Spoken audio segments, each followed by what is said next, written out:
প্রিয় বাংলাদেশ, উপস্থিত প্রিয় মুরব্বীবর্গ, মঞ্চে উপস্থিত জাতীয় নেতৃবৃন্দ,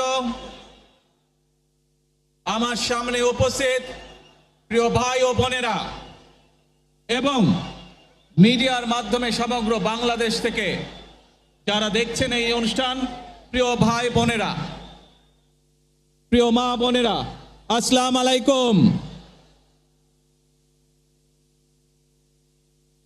প্রিয় ভাই বোনেরা, আজ প্রথমেই আমি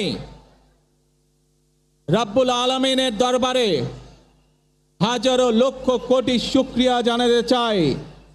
রাব্বুল আলামিনের অশেষ রহমতে আজ আমি আমার প্রিয় মাতৃভূমিতে ফিরে আসতে পেরেছি আপনাদের দোয়ায়। আপনাদের মাঝে প্রিয় ভাই বোনেরা, আমাদের এই প্রিয় মাতৃভূমি 1971 সালে লাখো শহীদের রক্তের বিনিময়ে অর্জিত হয়েছিল।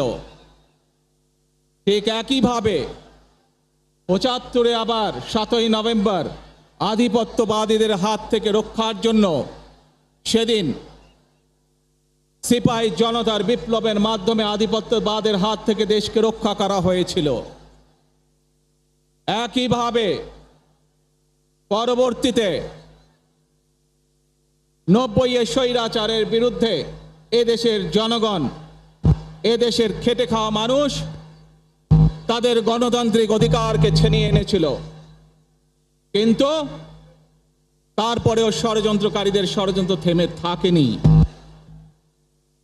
আমরা তারপর দেখেছি 2024 সালে, 71 সালে এই দেশের মানুষ যেমন স্বাধীনতা অর্জন করেছিল, 2024 সালে এদেশের ছাত্র জনতা সহ সর্বস্তরের মানুষ, কৃষক, শ্রমিক, গৃহবধূ, নারী, পুরুষ, মাদ্রাসার ছাত্র সহ দল মত নির্বিশেষে, শ্রেণী পেশার